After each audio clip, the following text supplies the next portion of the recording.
All right, well today, since spring is in the air, we are going to talk about reproduction. Not the kind of reproduction we normally talk about in the springtime in schools. Today we are going to talk about reproduction of oppressive ideas in the education system. Hi, I'm Courtney. Welcome to my channel where we discuss educational research one study at a time so that you can incorporate it into your practice.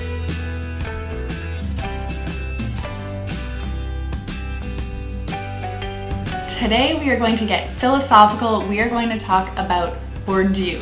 Bourdieu is a French sociologist and he did some work with Jean-Claude Passeron, which we're going to also be talking about. His work and research really focused on the education system and how the education system sort of mimics what's happening in the wider society.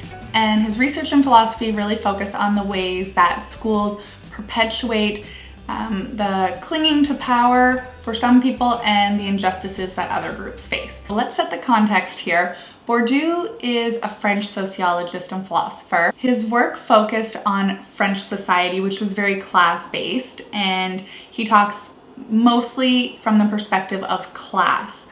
Now, a lot of his work has been repositioned to take in other aspects of dominance and power and oppression and marginalization. So a lot of what we're going to talk about today, although it was originally developed in a class-based understanding, can be applied to other ways that we experience power and oppression in our schools. The main point of Bourdieu and Passeron's book, which is called Education and Reproduction in Society, is that the education system reproduces the values and norms of the dominant, powerful, elite, high class, and does that by pushing people out and privileging other people. Bourdieu gives many examples as to how this takes place in schools, so I'm just going to focus on three big ways to kind of give you a sense of what Bourdieu is talking about. So the first area that Bourdieu really focuses on is language. So schools are very language focused, right? A lot of the subjects that we do, most of the subjects that we do are very language focused. For a while, even math, you had to have a really good understanding of reading and writing in order to be successful in math. That has sort of gone by the wayside in some districts, but it's still there. So language is a marker of esteem in a sense, because in order to be successful in schools, you first need to speak the dominant language. So where I'm from, that's English or French. In a lot of other places, it's just English. And then let's say you've mastered English, you've got that down. If you have any kind of accent, then it's clear that your English is not as English as people who are native speakers to English. And then even if you don't have an accent, once you advance far enough in school, the language becomes so academic and high up and hoity-toity and fancy that people keep being left out. And not to point fingers, but Bourdieu's work is a read. The second way that schools perpetuate dominance or reproduce the norms of society is through exams. So exams, tests, assessments, whatever we want to call them, they are seen as a legitimate way of measuring people and measuring their academic abilities. And so the premise is that, well, it doesn't matter how much money you have or how fancy your house is or anything like that, the color of your skin, if you can pass this test, the same equitable test that everybody else has passed, then you can show that you're being successful in school. That is the myth of meritocracy. That is the myth that if you just work hard like everybody else, you'll get ahead like everybody else, and therefore we can say that schools are neutral places and they are the great equalizer in our society. Bourdieu breaks that down and shows that exams are a way that we actually just push people out. Exams are typically written in the dominant language, and so again, there's that language factor there. They are typically about content that you need a bit of an insider perspective to know. Even things like coming up with an analogy to show that you really understand something. If you're not really well versed in the culture that you are finding yourself in when you're writing that exam, an analogy can be really hard to translate to prove that you know something. So there are so many ways that we think we're being equitable in our assessments and our evaluations, but we're not. And then we could add into the fact that a lot of exams determine people's livelihoods. So if you need to pass an exam to get into university and you can't pass that exam because you don't have the insider knowledge or the language knowledge, then your career choices later on are going to be limited because you won't get into university. Where I am, though there are some exams to get into university, there's also an exam just to get out of high school, and it's a language exam. So we really are favoring people who are native speakers of English or who have the means and the generational knowledge of language, of the dominant language, to be able to just pass high school.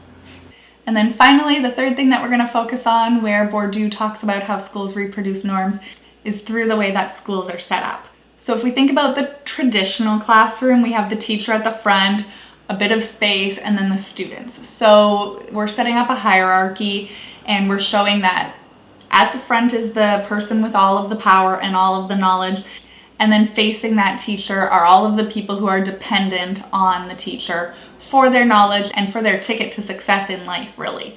Now, I know with 21st century learning and all these other ways that schools are set up so that there's flexible seating and all of that, there's been a push to make classrooms a bit more democratic, I guess you could say. But at the end of the day, the students answer to the teacher answers to the administrator answers to their school board or school district answers to their Ministry of Education, and the Ministry of Education answers to the dominant values that exist in society and to the power that they want to maintain. There are people in power who have been in power from the get-go, and there are people who are never going to be able to get into power, and this is generational. So if you have parents who went to university, you're more likely to go to university. If you didn't have parents or grandparents that went to university, you're more likely to not. And Bourdieu would say that this is all tied to wealth. Wealth and power go hand in hand, which positions certain people in the upper classes. Remember, he was speaking from a French society perspective, so it's very class-based. Bourdieu talks about how even if you have the money that the rich, powerful people of the higher classes have, you still won't be let in. You still won't be in the in crowd. You still won't be accepted, and you still won't get the opportunities for continued sustained power that the people who have always had the power have.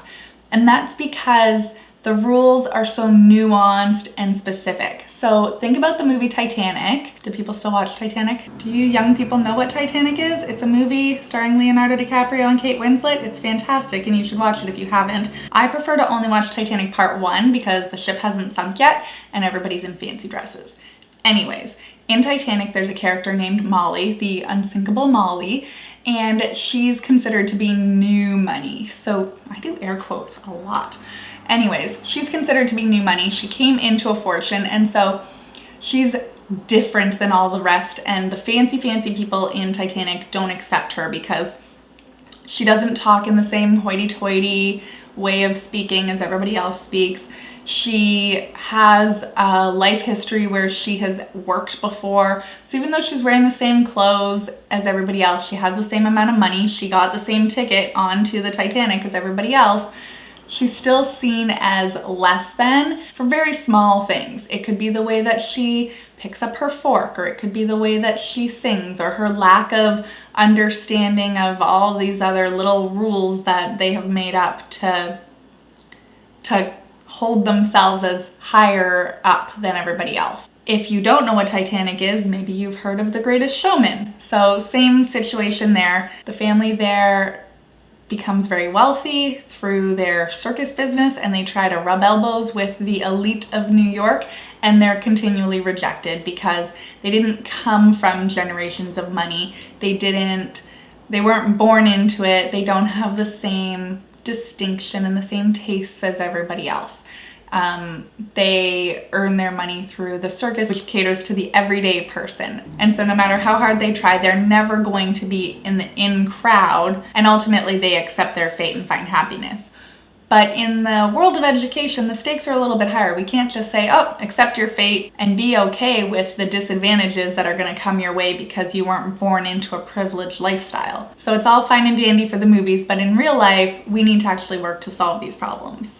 Okay, so what does this mean for us as educators? Well, the first thing that we need to do is realize and recognize and shout it from the hilltops that schools are non-neutral places. They are not the great equalizer. Just because kids can come in and get an education doesn't mean that they get to go out in the world and succeed. And so we have to recognize that reality so that we can start to be really uncomfortable with it and make some meaningful changes. Bourdieu talks about how schools are very good at concealing the ways that they are reproducing. So not only are they reflecting society back, but they're actually reproducing the injustices that we see in society. So what can we do? Well, we can start by voting, not just for national elections, but provincial elections, municipal elections. Who's on our school board? Who are the trustees? Who are the people who make the decisions?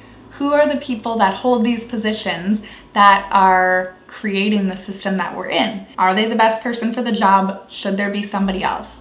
Should we be encouraging somebody else to run for that position? And then we need to make space. If we are of a dominant group in the education system, we need to move over, make some space for people to hold power who wouldn't normally hold power, and we need to encourage that power to be held long term so that it doesn't just keep flipping hands back to the people who set the system up for their own success. This way we can break the cycle of reproducing oppressive norms and values, and we can create an education system that is truly the great equalizer for our society. Because like always, the stakes are high and our students deserve the best that we can give them. Well, that is all I have for you today. Thank you so much for stopping by. Please don't forget to hit that like button and share this video so that it can reach a wider audience. Also, please consider commenting down below with some ways that you think we can help change the system and start the revolution. Have a great day. Bye.